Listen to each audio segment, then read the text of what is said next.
Hello, everyone, and welcome to Friend Diagram.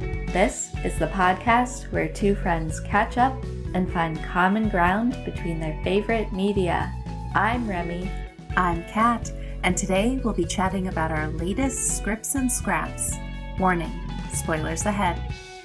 Hey, Kat. Hi, Remy. I'm excited for Scrips and Scraps, second half of the year edition. Woo!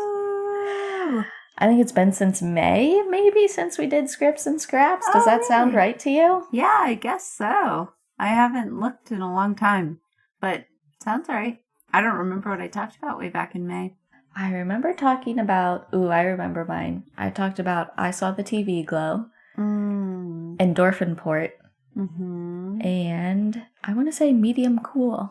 Good memory. I don't remember. Thank you. Did not jog my memory about what I talked about. I suppose it's probably in my notebook, though. 1 second. I suppose. Babes, The Fall Guy, and How to End a Love Story? Oh, yeah. Wow. Yeah, that feels were like a fun million picks. years ago. Yeah. Isn't that crazy? Wow. It was a different life back then. Yeah, definitely. Yeah. Those were fun picks. Those were fun picks. Can I tell you a fun story about a recent experience I had in the movie theater? Yes, please. You hinted at this the other day, and yesterday. I saw you yesterday? Yes. Oh, holy shit. Time has just, expanded. Yep. We're time's dilating. We don't know what reality we're in. Yeah, you hinted at that yesterday, so I've been, thinking about that. Yes, please tell me. Yeah, I wanted to tell you about a wonderful experience I had in the theater seeing the film Heretic. I know you haven't seen it yet, and you are really looking forward to it. I know. Boo to Kat for not seeing it. Beckon Woods, sorry.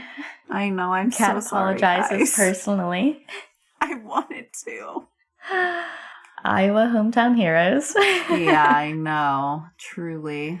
I had a great time seeing Heretic. The story doesn't have anything to do with how much I like the film, but it did really set me up for success because I saw it in the Dolby Room, which was awesome. You know, that's my fave. Oh, that's fun. Yeah, and also the sound design and sound mixing is really excellent in Heretic, good. I have to say. Shout out to all the Foley people that did all that work.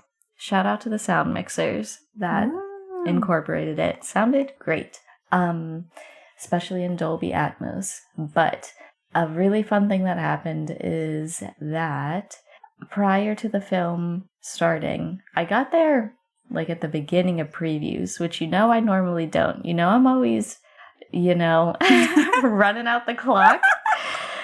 And kind of scooting in during the last trailer or two.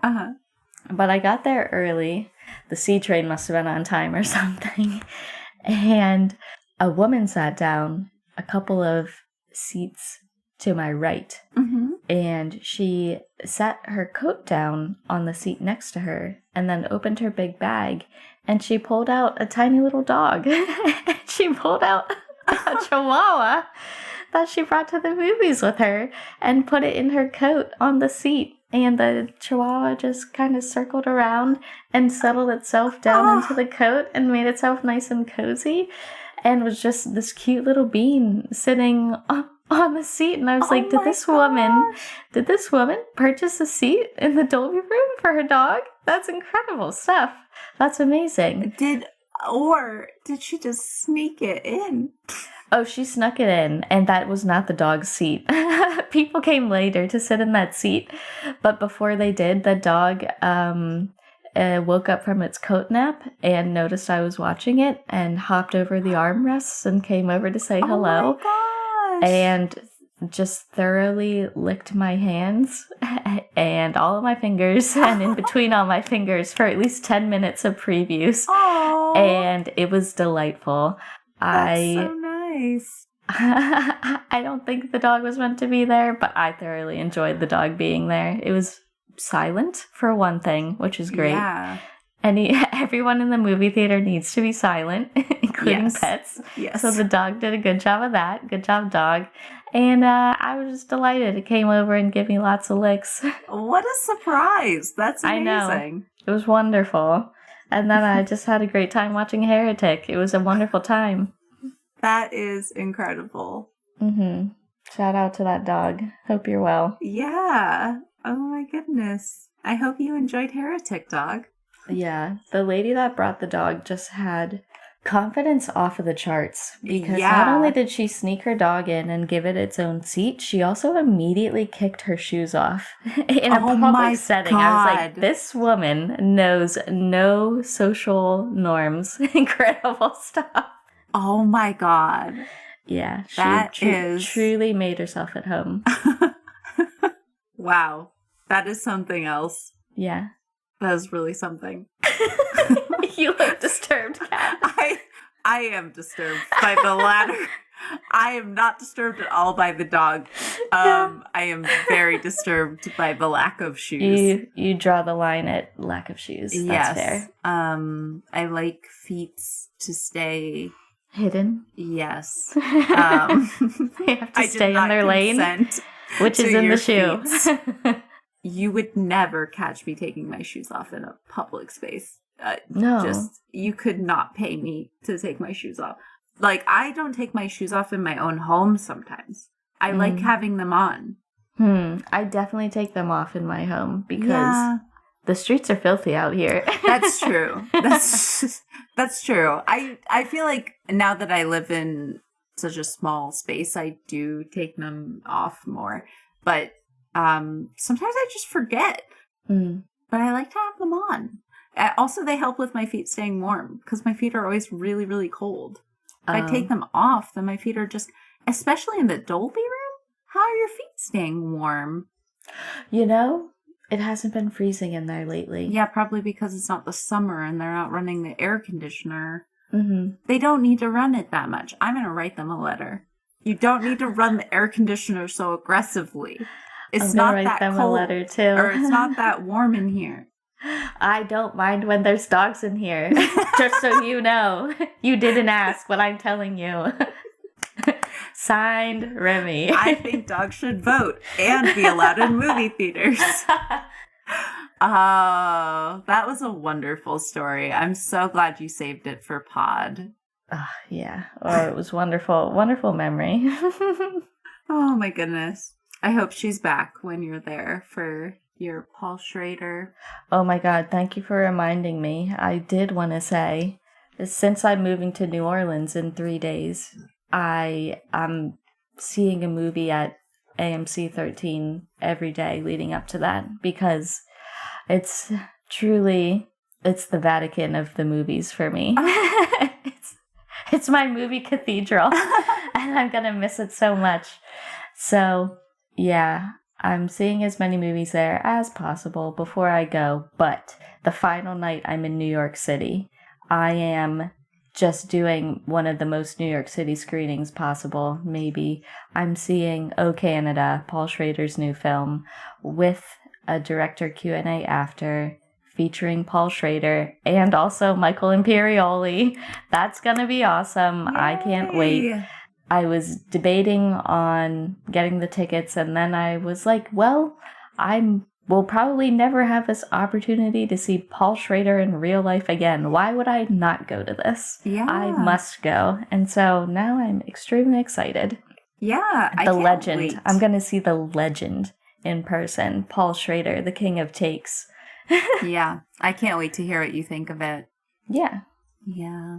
Very exciting. During thesis hell, I watched, what's it called? Now You See Me. Yeah. And I love that movie. I think it's excellent. It is not great. It is not a great film, but I love it because I love magic and I love a heist and I think it's a lot of fun and it also has like a top billed cast. It does. It's a great cast. And I think it's just a lot of fun for a film. And so I told my childhood friend about it. And so she was like, I haven't seen that in forever. And so she made her boyfriend, who's never seen it before, watch it with her, and they both loved it. And then they watched the second one, and apparently now they're making another one. No way. Yeah, they're making another one. And so I'm starting a chain reaction where everyone's watching, because now I'm going to make Scott watch it with me at some point. Has Scott seen it? He's never seen it. I think I've they're fun. definitely seen it at some point. I don't think I've seen the second one, though. Yeah. I don't think the second one made as much sense as the first one, and the first one didn't make that much sense. So... wonderful. It's fun. Yeah, sorry. Total derailment. If you haven't seen Vivarium and you like spooky-ish, it's not very, very spooky, but spooky drama kind of movies, highly recommend. Please go check it out. I talked about that some time ago. I don't know when I talked about it or on what episode, but dude, it was so good. It's the best ever. I think about it like once a day. Truly. Really? I think about that movie constantly. All right, I gotta watch that. It's stuck in my head, and I think it's just excellent. I want to watch it 1,000,000 times. It's so good. I'll check that out someday. Yeah, I think I should add it to my Letterboxd top 4, honestly. Like, you're making so many bold proclamations today. But we are talking about scripts and scraps today. Things that fell through the cracks. Things that fell through the cracks. Do you want to go first? Do you want me to go first? I'm fine with whatever. I'll go first. Okay. This is kind of continuing a thread that I spoke about in our previous episode, where I was discussing how American independent cinema is incredible, and it's hitting me with some stone cold 5-star classics lately in a way that studio movies on the big screen have not been this year. And I talked about Thunder Road last episode and how much I loved that. And my first script and scrap for today is also a feature-length independent film. It's called Dinner in America. It's a 2020 film. It's written and directed by Adam Raymer and or Ramier. I don't know how to pronounce it, but I think I've heard people say just Raymer, so I'm going to go with that. And it stars Kyle Gallner and Emily Skeggs. And Dinner in America, I think, has been going through a tiny renaissance on, the Letterboxd corner of the internet. I don't know why. I suspect it's because Kyle Gallner has had a great fall, where he was in Strange Darling and Smile 2, reprising his role from Smile. And everyone just remembered how great Kyle Gallner is, and they're like, hey, let's check out this awesome film that he starred in called Dinner in America in 2020. That's how I imagined the Renaissance took place. And because that was back in the conversation, that reminded me that I wanted to watch it. And it's on Hulu right now, so it's very easy to access if you have Hulu. And Dinner in America is a really unique film. It's an incredible accomplishment of independent cinema because it takes a lot of risks that a studio film would never let you take. I found it emotionally stirring and poignant while very frequently subverting the ugliness that is steeped into many pockets of American life and American culture. So it has a lot to say about the shortcomings of small-minded American small town life. And it says those things in a lot of provocative ways sometimes. But, in turn, a lot of moments are surprisingly tender and surprisingly liberating. So Dinner in America has a lot to offer, but at the very least, it kind of hypes you up and makes you want to smash things and makes you want to fuck shit up in your tiny town. So, that appeals to me. I love that. Yeah. Something that amplifies that energy of the screenplay and it brings that emotion to the forefront is the two fantastic lead performances by Gallner and Skeggs. I think they do an excellent job of portraying two very, very different characters that form an unlikely connection. And I think they have an excellent dynamic on screen. And I mean, definitely Emily Skeggs portrays a character that is unlike any other character I remember seeing in a film. It's a wholly unique character, and I really enjoyed the way the inner life of that character becomes more and more clear throughout the course of the film, when at the outset you just have no idea what is going on in her head. And then over the course of her interactions with Kyle Gallner's character, you get to see the richness of her inner life and the wide-ranging emotions that are simmering under the surface and ready to be expressed, given the avenue. So I thought they were just absolutely incredible on screen. They had an excellent dynamic, and I think Adam Raymer just does an excellent job of executing on a complete and like unflinching vision for this film.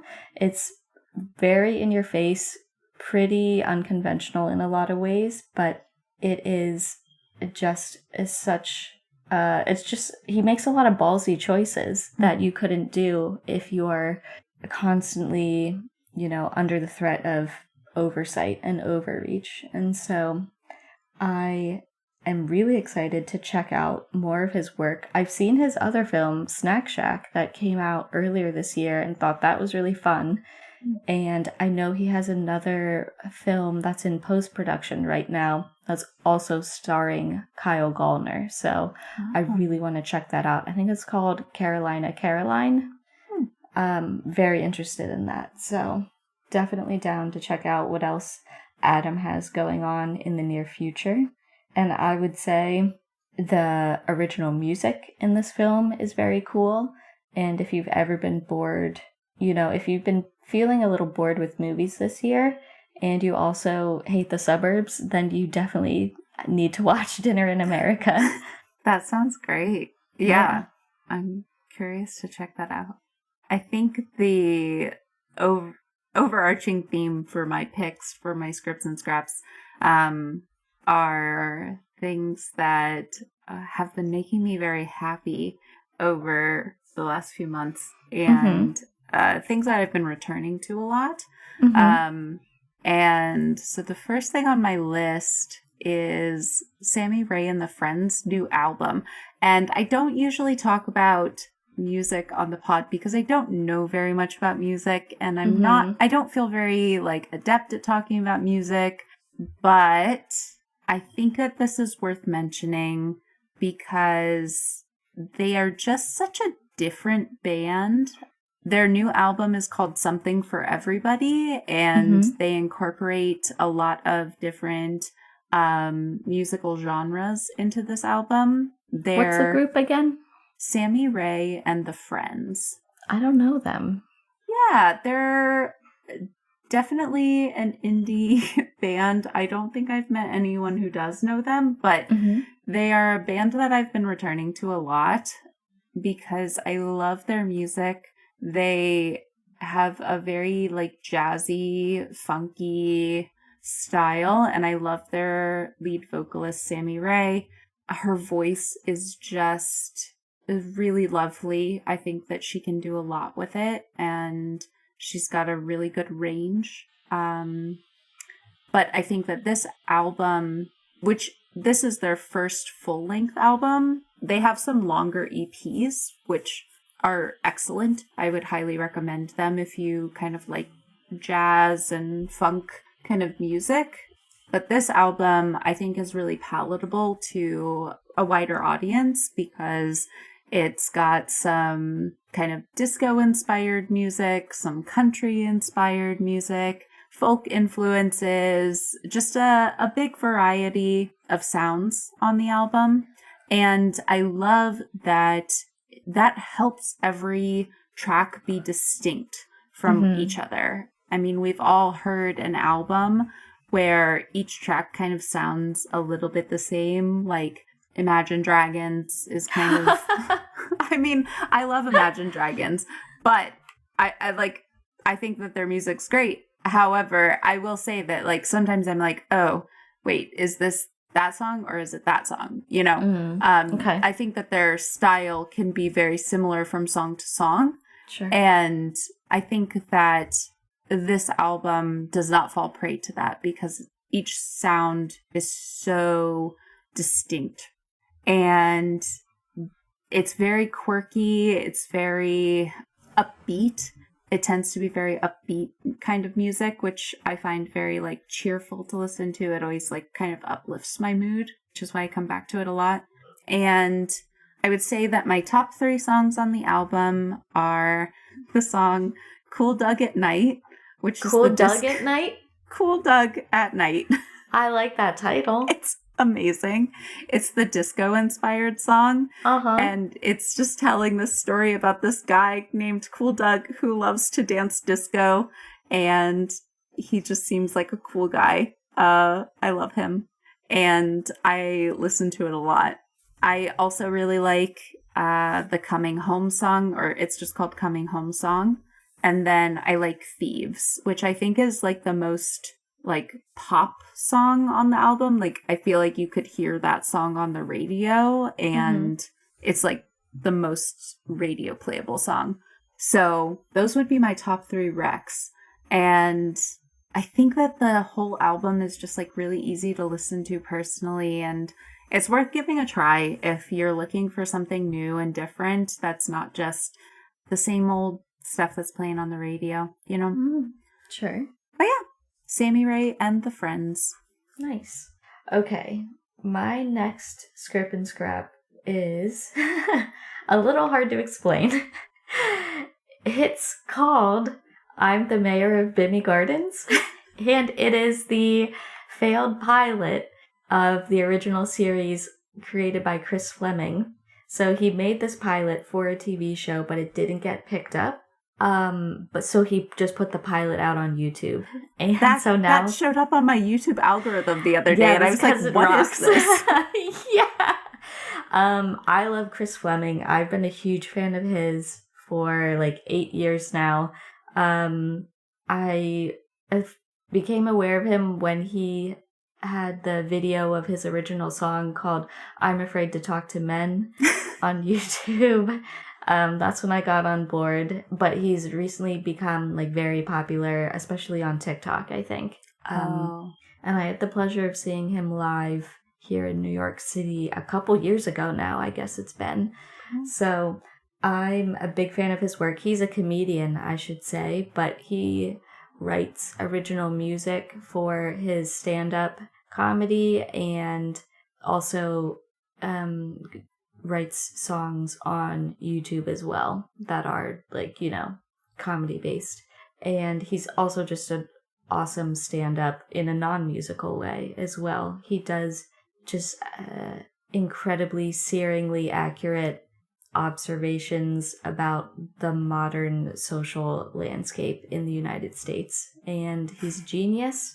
And I'm the Mayor of Bimmy Gardens is an expression of that genius on a level that I haven't seen yet from him. It is zany. It is unexpected in so many ways. It is just so very Chris Fleming that if you like any of his stuff, you will see like him returning to themes and ideas that he brings up in his other works, especially his song about boba tea. Bimmy Gardens is very boba focused and it rocks. Is it pro boba or anti boba? I mean, it depends which character you're asking in the show and at what time. Bimmy Gardens as a location, which is like, I think it's an island off the coast of Florida, which is technically a territory of Maine. Their main export is boba pearls. I see. Which So, as a town, they're very pro boba. Okay. And the means of production for boba is very idiosyncratic. I won't give it away because it's just one of those reveals you need to experience like in situ in the show. Mm-hmm. So, the pilot is only like 23 minutes. You know, it's timed to be a half-hour comedy on network television with ads. So it's a very quick watch on YouTube, but there is so much that is packed into that episode. So many twists that you have no idea how Chris thought of them or how he thought them up or who could possibly conceive of these things, but they are excellent and hilarious. And the episode is directed by Pat Bishop, and it stars Chris Fleming, of course, but it also stars Victoria Pedretti. Oh, wow. The actress you really like from Hill House. Yeah, I love her. She plays Chris Fleming's assistant. He's the mayor of Bimmy Gardens in the show, of course. But she plays a character called Ross and Rachel. And I think that is incredible. So yeah, Ross and Rachel is probably my second favorite character on Bimmy Gardens. Incredible. I don't want to give that much away because the experience of watching it is best going in cold. Mm-hmm. But I guess my final thought is that Chris Fleming's outfits in the show are incredible. He's always wearing incredible clothes on stage, but his ensembles on the show just take it to a whole new level. He has like a boots and suit ensemble that is particularly just looks stunning. So if you're interested in diving deeper into the lore of Chris Fleming's brain and creative universe, you must check out the failed pilot for I'm the Mayor of Bimmy Gardens while it still exists out on YouTube. That is amazing. I will have to check that out. Yeah, because I couldn't remember if we had talked about Chris Fleming. I knew you liked a comedian. Uh-huh.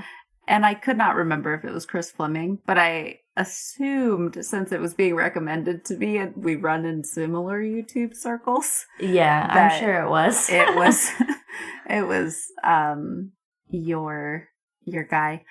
But yeah, it's an interesting concept for sure. Speaking of YouTube, I have been spending a lot of time on YouTube. Uh-huh. And this is something I've already talked about on the pod. So I'm sorry for bringing it up again, everybody. But there's a new season of Monster Factory, everybody. Oh. And I've also been watching old gameplay overviews, which are a piece of McElroy content that used to air on Polygon, the Polygon YouTube channel. So I'll get into that in just a second. So just a little bit of background if you don't know who I'm talking about and you haven't heard me talk about Monster Factory before. The Monster Factory is created by the McElroy brothers, specifically Justin and Griffin McElroy. The McElroy brothers are known for being a podcasting family. Their main podcasts are an advice podcast, which is My Brother and Me, and a D&D podcast, which is The Adventure Zone. But they also have lots of other offshoots that are on the podcasting network, Maximum Fun. But they were also involved in the founding of Polygon, which is a gaming magazine / website that also does a lot on YouTube. And so they have a lot of like kind of serious gaming content, but also a lot of funny gaming content. And so on Polygon's YouTube channel, they did these short humorous videos called gameplay overviews for a really, really long time. And they were basically a quick snippet of a game. And that was usually released prior to like a larger review if it was a bigger game. So kind of just to get something out there right at release or right before release to show people kind of what that game looked like in practice and get people to, or kind of a promotional content, you know? Yeah. But I love these and I frequently fall asleep to them. I find them very relaxing to watch. And I love the YouTube user Rothdog for compiling them all into an easily accessible playlist. So thank you, Rothdog, for doing that. I use your playlist every day. And if you want to check any of those out, my favorites are where they play American Truck Simulator. They have also played a game called Cat Lateral Damage, like collateral damage. And then they play an FMV game, a full motion video game called Girls Club, and it is awful. It's like, it's so bad, but it is so funny. And it gets me laughing harder than anything I've ever seen on the internet. Like, I don't know if it's just that I like them so much, and I don't know if it's just like too niche and no one else will get it, but it truly cracks me up.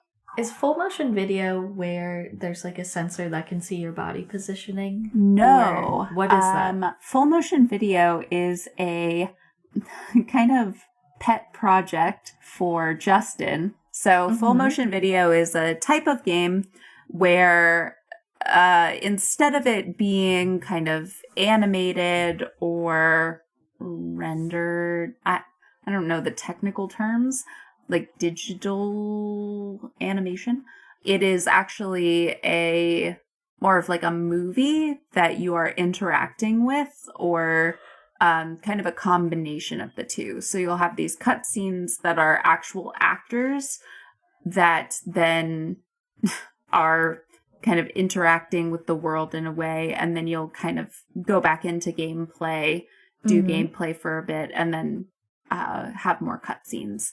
And it's a very, very interesting type of game, and there aren't very many of them, but they're very interesting. And Justin has a lifelong goal to play every FMV game, he says. Wow. One of my favorites is he and Travis play, it's a horror game. It's a horror FMV game, and it is called At Dead of Night, where you are in a hotel and you're trying to kind of solve a mystery by using an EVP reader and talking to ghosts. And I mean, it's a really interesting concept. So they only play like a snippet of it on that stream, but I've also kind of recently gotten into watching Let's Plays on Markiplier's channel, and he plays through that whole game in a series. And I mean, it's a pretty good FMV. It's pretty scary. It's got a good story. It was really, really interesting. So anyways, it's like a totally different type of game. But Girls Club is just a whole different ball game. It's essentially like pretending you're at a sleepover with a bunch of girls and you're talking about boys and like deciding which ones you have a crush on. It is so This sounds just like the perfect premise for a Justin and Griffin video. Is it Justin Griffin in it? It is. God, yes, that's perfect. It's so funny. And basically, Cat Lateral Damage and Girls Club are kind of a response to one another, because Griffin kind of holds Justin hostage while he plays Cat Lateral Damage, and then Justin holds Griffin hostage while he plays Girls Club and makes them like endure it. And so it's kind of like a really fun sibling rivalry kind of dynamic there. Okay, I think I've seen the Cat Lateral Damage one. It's coming back to me. He's like knocking plates off of shelves and whatnot. Yeah, I've seen that.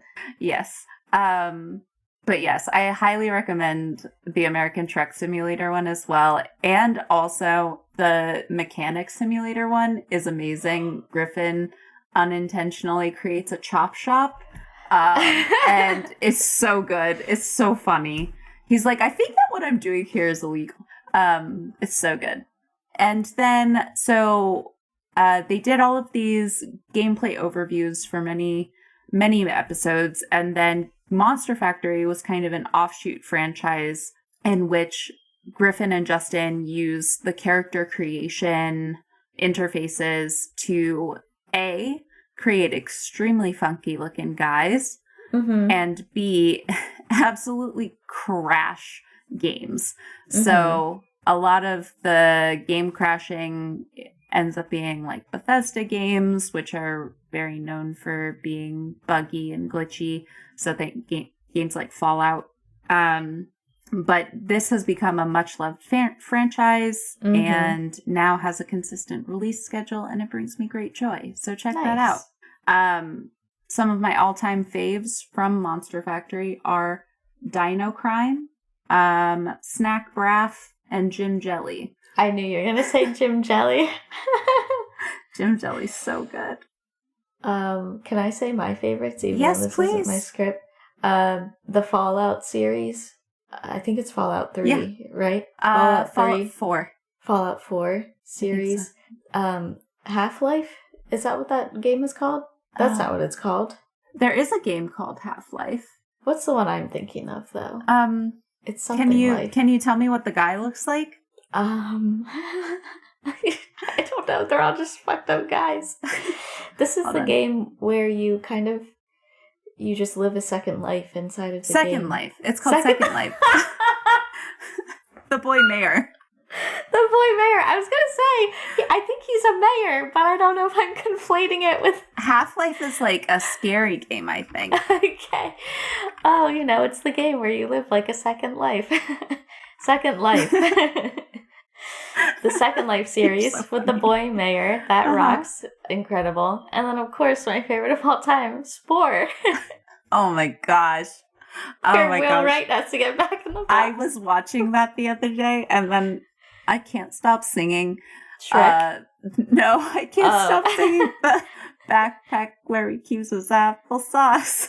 Oh, the Shrek. Stuck in my head. Song from Shrek gets stuck in my head consistently when I watch the Spore series. Every time I watch it, I also have to listen to Space Jam, like the Space Jam song. Yes, also Space Jam. Which is really long. Like, every time I listen to the Space Jam song, I think it's going to be a short, song. And then the Space Jam song, how long is the Space Jam song? It's longer than it needs to be.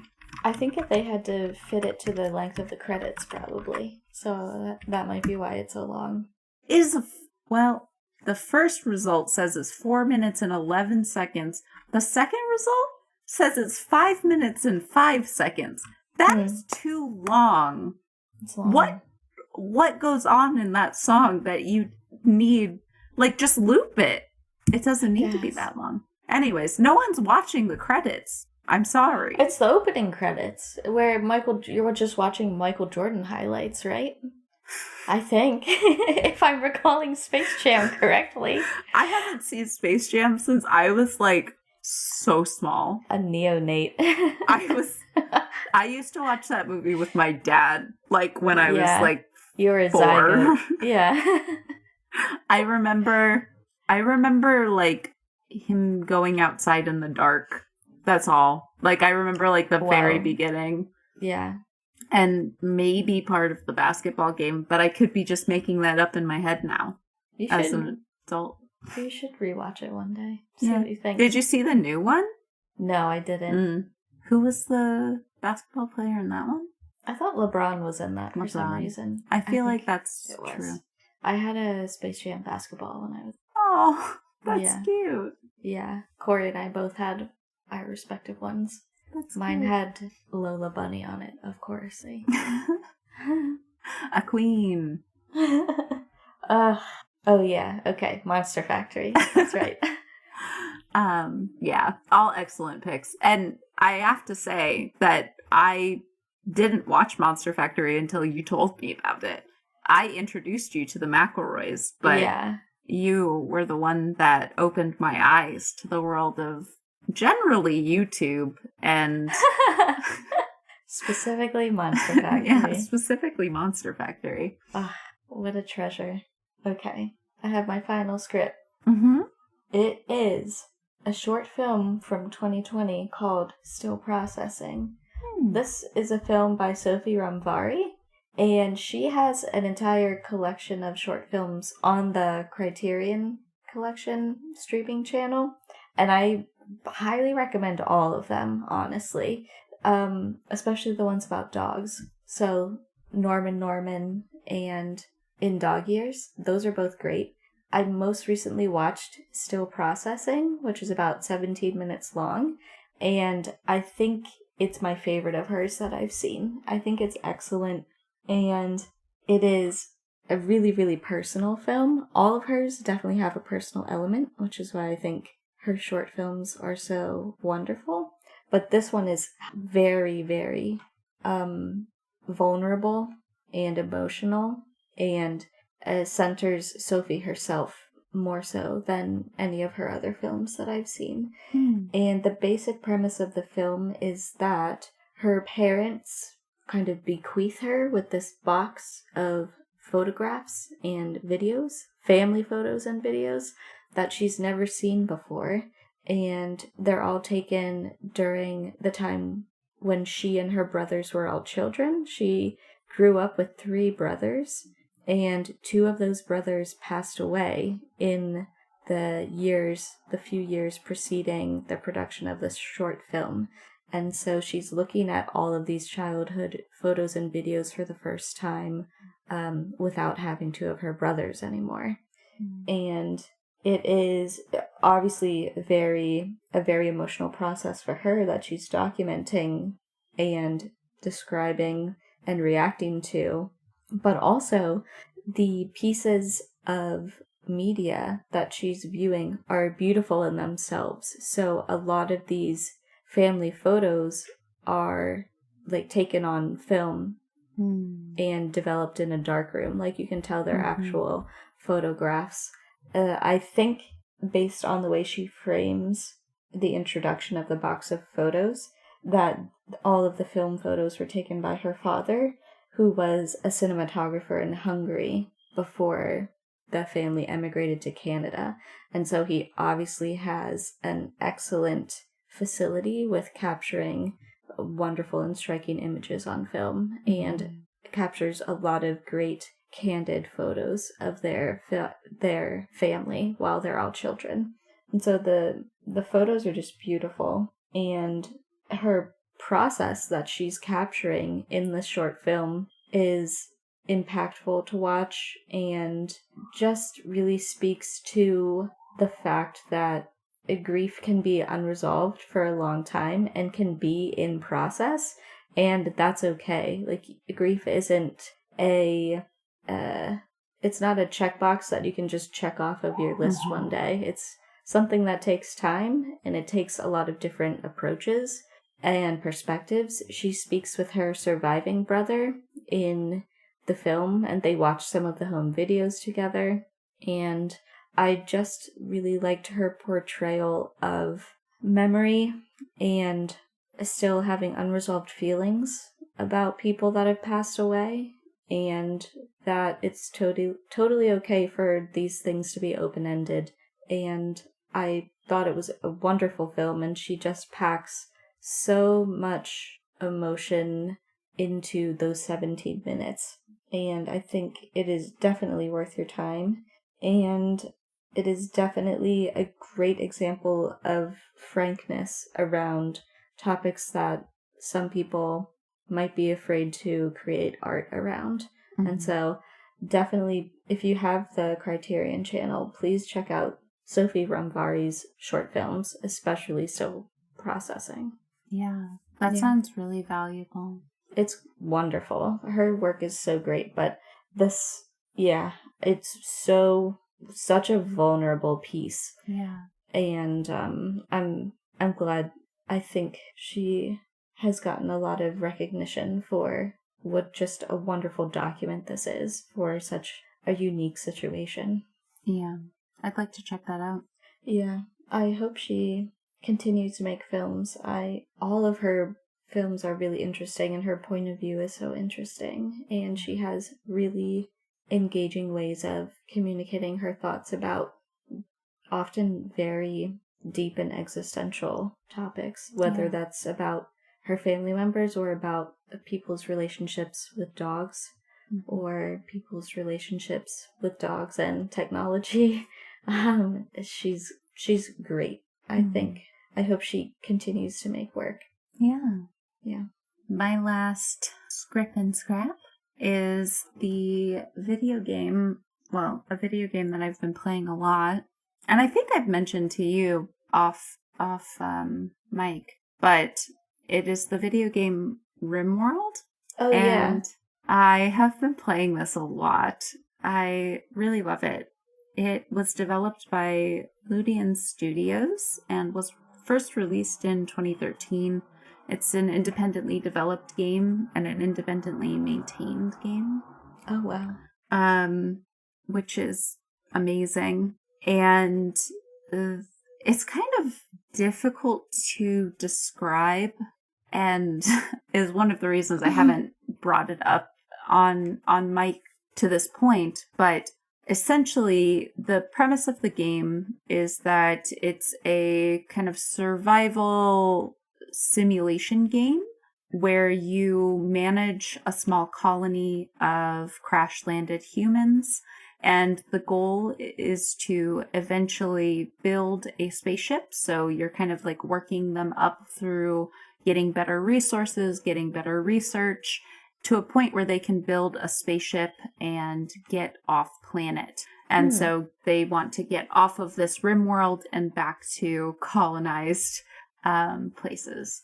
And throughout this whole time, you're kind of getting raided by surrounding villages, and you're trading with friendly villages, trying to build better relationships, form allies that will then help you in future scenarios. And I love this game. I think that it's wonderful because there are a million different ways to play it. It's very kind of customizable. I don't play it the way that it's supposed to be played because I don't like fight. I don't like to fight. And so I opt out of a lot of the raiding scenarios and kind of turn off those settings and play a very peaceful kind of Stardew-esque scenario where I'm mostly just farming and dealing with threats from disease and weather and things like that, but not from humans,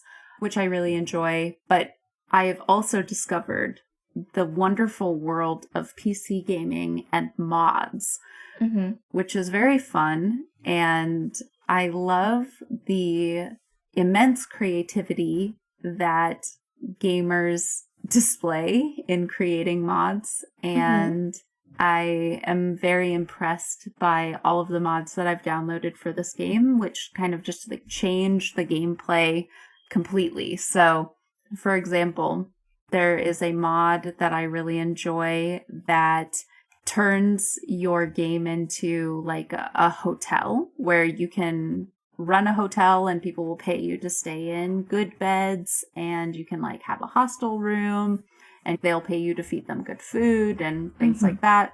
There's a mod that someone created right around Halloween where they incorporated ghosts and a smudging system and exorcisms and things like that.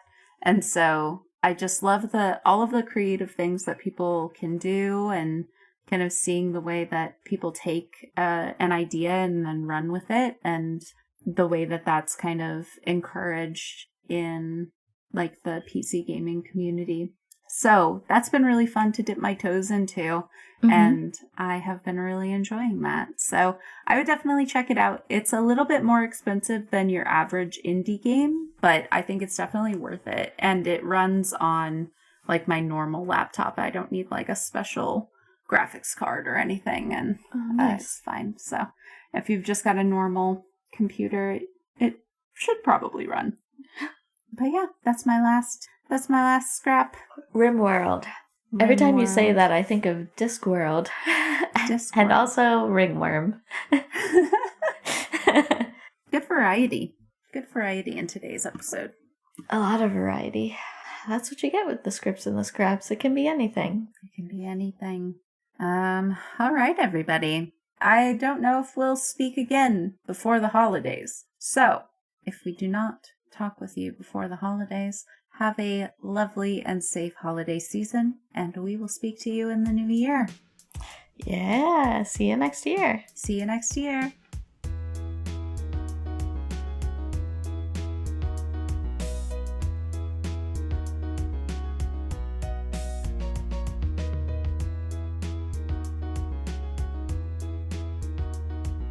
Thanks for joining us this week on Friend Diagram. Thank you to Tyler Seek for the creation of our intro and outro music. Did you take any of our recommendations? Have any thoughts on the show? Let us know at frienddiagrampod@gmail.com, and we might read your email on a future episode. If you can, please take a moment to rate and review the show on your podcast app of choice, and we'll see you back here, same place next week. Bye for now.